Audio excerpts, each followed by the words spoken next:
近排因為投資周轉不靈，戶口得返千零蚊。大家可以見到點解會搞成咁樣呢？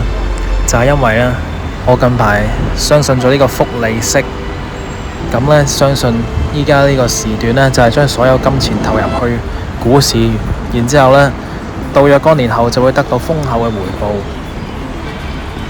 依家呢，嗰個股市 account 呢仲係賺錢嘅，但係呢，手頭上就冇晒現金啦。一方面呢，上年賺錢賺得太多啦，所以要交稅俾政府。第二，我將所有多餘嘅錢都擺晒落去股票戶口，一分都冇留低俾自己用嚟娛樂。我而家有個穩健嘅投資方法，係可以令到資產不斷咁樣增加發大。我將每一份糧，我所有嘅嘢都投入去，成為財富自由嘅種子。我相信最後會成功。